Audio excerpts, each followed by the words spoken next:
अवंतिका अपनी सखियों के साथ नदी पर जाती है। अवंतिका और उसकी सखियां नाव में बैठकर नदी में विहार कर रही होती हैं। तब वाह, कितना प्रसन्न लग रहा है नौका में विहार करते हुए। ये पानी भी देखो कितना ठंडा है। हाँ, नौका में बैठकर ऐसे झुककर पानी से खेलने में कितना आनंद आता है। अवंतिका, तुम भी पानी में हाथ डालो ना। नहीं नहीं, मुझे ऐसे नौका से झुकने में भय लगता है। राजकुमारी अवंतिका अपनी सखी मालती और सुनैना के साथ बगीचे में विहार कर रही थी। उसके साथ उसकी एक दासी भी थी। अवंतिका, हम कितनी देर से विहार कर रहे हैं। चल चल कर अब पैरों में दर्द हो रहा है और भूख भी लगी है। थक तो मैं भी गई हूँ और मुझे भी भूख लगी है। दासी, दासी। जी राजकुमारी। दासी, मुझे और मेरी सखियों को भूख लगी है, तुम हमारे लिए खाने का प्रबंध करो। परंतु राजकुमारी, मैं तो राजमहल से भोजन लेकर नहीं आई हूँ। मुझे नहीं पता था कि हमें इतनी देर हो जाएगी, इसलिए। क्या तुम भोजन नहीं लाई हो? तुम्हें पता नहीं कि राजकुमारी के साथ जब जाते हैं तब भोजन साथ रखना चाहिए? हाँ, किसने बनाया है तुम्हें दासी? अभी जाओ हमारे लिए फलों का प्रबंध करो। दासी राजकुमारी के लिए फल लेने जाती है। दासी बगीचे से कुछ फल तोड़कर लाती है और राजकुमारी और उसके सखियों को खाने के लिए देती है। तभी वहाँ एक तपस्वी आते हैं। राजकुमारी, इस तपस्वी को कुछ फल देकर तृप्त करो। फल खाकर मेरी सुधा शांत होगी और तुम्हें आशीर्वाद मिलेगा। बढ़िया है तपस्वी, ये फल मेरे पिता महाराज विजय सिंह के बगीचे के हैं। किसी आने जाने वाले का कोई अधिकार नहीं है इस पर। नदी, समंदर, पेड़ पौधे, फूल, फल, पर्वत, झरने, इन सब पर कभी किसी का अधिकार नहीं होता राजकुमारी। ये सब तो प्रकृति ने निर्माण किया है। वो सब मैं नहीं जानती। ये बगीचा मेरे पिताश्री ने बनाया है मेरे लिए, इसलिए इस बगीचे और इसके सभी फलों पर मेरे पिताजी और मेरा अधिकार है। मैं आपको ये फल नहीं दूंगी। अपने भाग्य पर बहुत घमंड है तुम्हें राजकुमारी। क्यों ना हो, मेरा भाग्य ही है इतना उज्जवल। मैं एक राजकुमारी हूँ, कोई साधारण कन्या नहीं। इस राज्य के प्रत्येक स्थान पर मेरा अधिकार है, क्योंकि मैं मेरे पिताश्री की एक लौती संतान हूँ। इसलिए मुझे अपने भाग्य पर घमंड करना शोभा भी देता है। किंतु आप जैसे वनवासी ये बात नहीं समझ सकते कि इतने वैभव में रहने के बाद कि उसका घमंड करना सामान्य बात है। अपने भाग्य पर इतना घमंड करना उचित नहीं राजकुमारी। भाग्य और समय निरंतर परिवर्तित होता रहता है। तुम्हारा भाग्य भी कब बदल जाए ये तुम्हें पता भी नहीं चलेगा। मैं आप जैसे पाखंडियों की बातों पर विश्वास नहीं करती। आप जा सकते हैं यहाँ से। मुझ पर विश्वास नहीं करती राजकुमारी, परंतु जब समय का पहिया घूमेगा और भाग्य बदलेगा तब तुम्हें मेरी बात की प्रचिति आ जाएगी। तुमने मेरा अपमान किया, परंतु मैं तुमसे क्रोधित नहीं हूं। तुम्हारे अज्ञान से तुम ये सब बोल रही हो। जब तुम्हें अपने भाग्य का ज्ञान होगा तब तुम्हें अपने आप विश्वास हो जाएगा। अवंतिका तपस्वी को भला बुरा कहती है और खुद राजभवन लौट आती है। राजभवन में महाराज विजय सिंह एक बहुत बड़े महाज्ञानी पंडित से वार्तालाप कर रहे थे। क्या कह रही है मेरी पुत्री की कुंडली पंडित जी? कब होगा मेरी पुत्री का विवाह? महाराज विजय सिंह, मैंने सभी दृष्टि से राजकुमारी अवंतिका की कुंडली का अभ्यास किया है। राजकुमारी की विवाह योग्य उम्र हो गई है और उनके भाग्य में विवाह का योग भी है, परंतु क्या पंडित जी?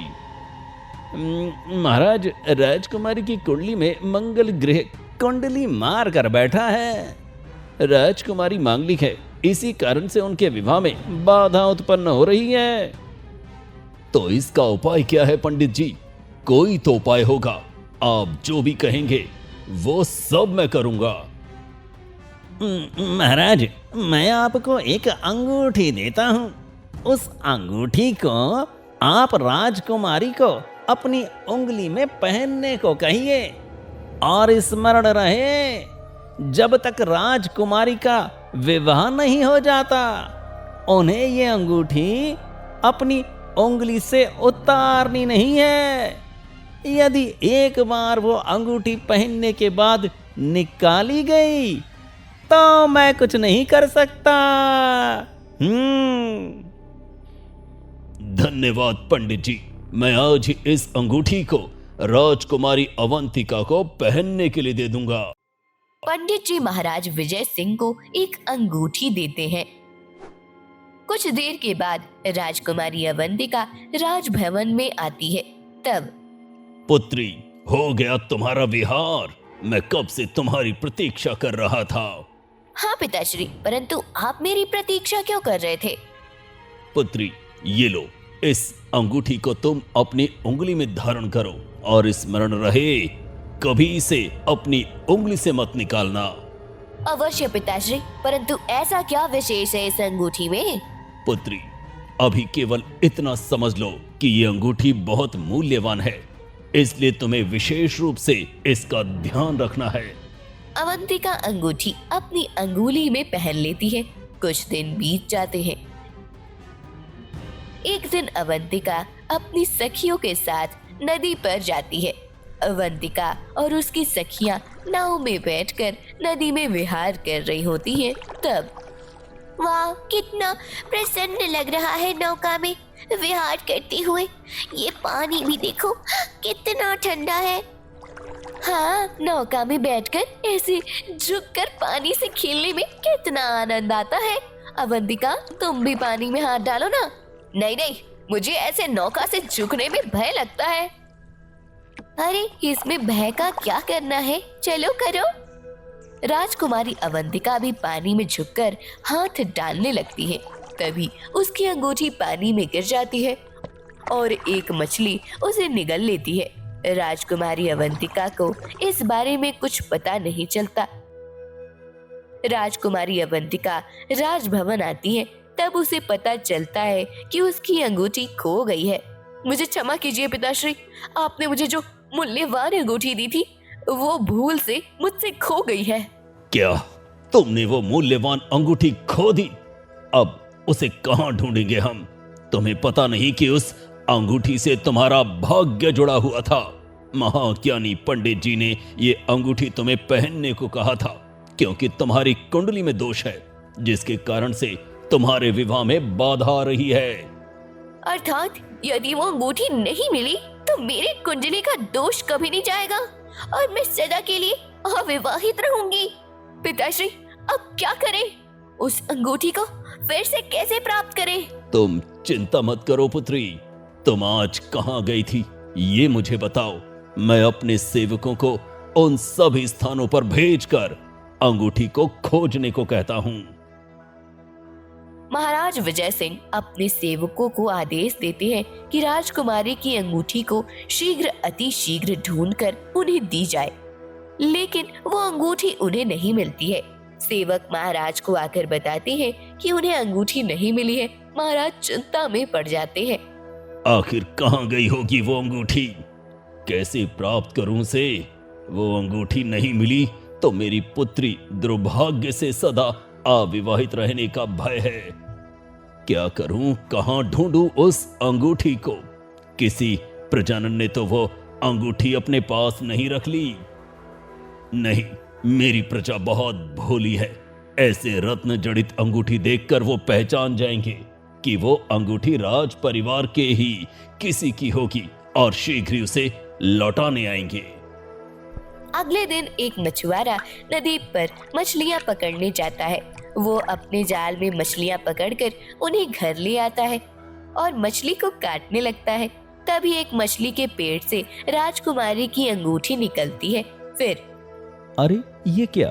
इतनी सुंदर और रत्न जड़ित अंगूठी इस मछली के पेट में कैसे आई? कहीं ये वही अंगूठी तो नहीं जिससे महाराज विजय सिंह के सेवक ढूंढ रहे थे? मुझे इसे महाराज को लौटाना होगा। ये कहकर मछुआरा राजभवन में आता है। महाराज की जय हो। महाराज, कल आपके सेवक एक अंगूठी ढूंढ रहे थे। हाँ, क्या तुम्हें उस अंगूठी के विषय में कुछ पता है? हाँ महाराज, वो अंगूठी मेरे पास है। क्या तो उस अंगूठी को तुमने चुराया था? नहीं महाराज, मैंने उस अंगूठी को नहीं चुराया है। मैं एक मछुआरा हूँ। मैं आज नदी पर मछली पकड़ने गया था। जब मैंने घर आकर एक मछली को काटा, तब उस मछली के पेट से ये अंगूठी बाहर आई। क्या तुम सत्य बोल रहे हो? हाँ महाराज, मैं सत्य बोल रहा हूँ। हाँ पिताश्री, कल मैं अपने सखियों के साथ नौका विहार कर रही थी, तब मैंने नदी के पानी में हाथ डाला था। कदाचित उसी समय ये अंगूठी निकलकर पानी में गिर गई होगी और मछली ने उसे निगल लिया होगा। अवंतिका की आवाज सुनकर मछुआरा उसको देखने लगता है। वो अवंतिका का सौंदर्य देखकर मोहित हो जाता है। फिर मछुआरे, लाओ वो अंगूठी हमें दे दो और अपना उपहार ले जाओ। ये कुछ स्वर्ण मुद्राएं। नहीं महाराज, मुझे स्वर्ण मुद्राएं नहीं चाहिए। तुम्हें उपहार नहीं चाहिए? महाराज, मुझे उपहार तो चाहिए, लेकिन वो नहीं जो आप दे रहे हैं। मुझे कुछ और चाहिए जो इस अंगूठी से भी ज्यादा मूल्यवान है। अर्थात क्या कहना चाहते हो तुम? महाराज, मुझे राजकुमारी चाहिए। मैं राजकुमारी से विवाह करना चाहता हूँ। तुम्हारा इतना दुस्साहस कि तुम मेरी बेटी से विवाह करने का स्वप्न देख रहे हो? महाराज, यदि आप राजकुमारी अवंतिका का विवाह मुझसे करवाएंगे तो ही मैं ये अंगूठी आपको वापस दूंगा, अन्यथा नहीं। मर्यादा में रहो मछुआरे, नहीं तो मैं तुम्हें दंड स्वरूप कारागार में डालने का आदेश दूंगा। तुम अब सीधी तरह से वो अंगूठी लौटा दो और अपनी स्वर्ण मुद्राएं लेकर राजभवन से चले जाओ। नहीं महाराज, मैं अंगूठी एक ही शर्त पर दूंगा। मेरा विवाह राजकुमारी से करवा देने के पश्चात ही मैं इस अंगूठी को आपको वापस दूंगा। मछुआरा मान नहीं रहा था। सैनिकों, बंदी बना लो इस दुष्ट मछुआरे को और कारागार में डाल दो। रुकिए पिताश्री, मैं इस मछुआरे से विवाह करने के लिए सज्ज हूँ। ये तुम क्या कह रही हो पुत्री? पिताश्री, कुछ दिनों पहले मुझे एक तपस्वी मिले थे। मैंने अपनी राजकुमारी होने के और अपने भाग्य के घमंड से उनका अपमान किया था। तभी उन्होंने मुझे कहा कि भाग्य और समय निरंतर बदलते रहते हैं। आज मुझे उनकी बात का अर्थ समझ आ रहा है। कदाचित मेरा भाग्य बदल गया है और अब मेरा भाग्य इस मछुआरे के साथ जुड़ गया है। नहीं पुत्री, तुम एक राजकुमारी हो और ये एक सामान्य मछुआरा। तुम इसके साथ अपना पूरा जीवन कैसे व्यतीत कर सकती हो? वो मैं नहीं जानती पिताश्री, परंतु पता नहीं क्यों मुझे ये लग रहा है कि यदि मेरा विवाह होगा तो इसी के साथ होगा। आप हम दोनों के विवाह का आयोजन शुरू कीजिए। अपनी प्रिय पुत्री का विवाह एक सामान्य मछुआरे के साथ होता हुआ देख विजय सिंह को बहुत दुख होता है। राजकुमारी अवंतिका के विवाह की सज्जता हो जाती है। दोनों के विवाह की विधियां आरंभ हो जाती हैं। राजकुमारी अवंतिका मछुआरों को वरमाला पहनाती है। अचानक से मछुआरा एक सुंदर पुरुष में बदल जाता है। उसके शरीर पर राजवस्त्र के साथ बहुत सारे आभूषण भी होते हैं। ये सब क्या हो रहा है? तुम अचानक ऐसे बदल कैसे गए? महाराज, मैं वास्तव में स्वर्ग का एक गंधर्व हूँ, मेघनाद। मैं पृथ्वी पर विहार करने के लिए आया था। कुछ समय पहले मुझे एक ऋषि मिले थे। मैंने अपने आवेश में आकर ऋषि का अपमान कर दिया था। ऋषि ने मुझे श्राप दिया था कि मैं एक सामान्य मछुआरा बन जाऊंगा। उनके श्राप के कारण मैं मछुआरा बन गया था। अपने सामने एक सुंदर गंधर्व को देखकर अवंतिका लज्जा से मुस्कुराने लगती है। उसे अब फिर से अपने भाग्य के बदलने की शंका आती है। महाराज, ऋषिवर से जब मैंने क्षमा मांगी तब उन्होंने कहा कि जब मेरा विवाह किसी मांगलिक राजकुमारी से होगा उसी क्षण मैं अपने वास्तविक रूप में आ जाऊंगा। मैं राजकुमारी का सौंदर्य देखकर मोहित हो गया था। मुझे तो अपने श्राप का स्मरण भी नहीं था, परंतु ऋषिवर का श्राप अब समाप्त हो गया है। अब मैं फिर एक गंधर्व बन गया हूं। विश्वास नहीं हो रहा कि मेरा जमाता एक मछुआरा न होकर स्वर्ग का एक गंधर्व है। पिताश्री, मैंने आपसे कहा था ना, तपस्वी का कथन उचित ही था। भाग्य और समय निरंतर बदलता रहता है। कुछ समय पहले मेरा भाग्य एक मछुआरे से जुड़ा हुआ था, परंतु अब मैं गंधर्व की पत्नी बन गई हूँ। हाँ पुत्री, सत्य कह रही हो। मुझे भी अब इस बात पर विश्वास हो गया है। पिताश्री, मुझे भी समझ आया है कि अपने भाग्य पर कभी घमंड नहीं करना चाहिए। हमारे पास जो है वो हमें भाग्य से अवश्य मिलता है, परंतु यदि हमसे दुर्भाग्य जुड़ गया तो वो सब चला भी जा सकता है। इसलिए जो हमें मिला है उसमें संतुष्ट रहते हुए जो हमसे कम है उनका कभी उपहास और अपमान नहीं करना चाहिए।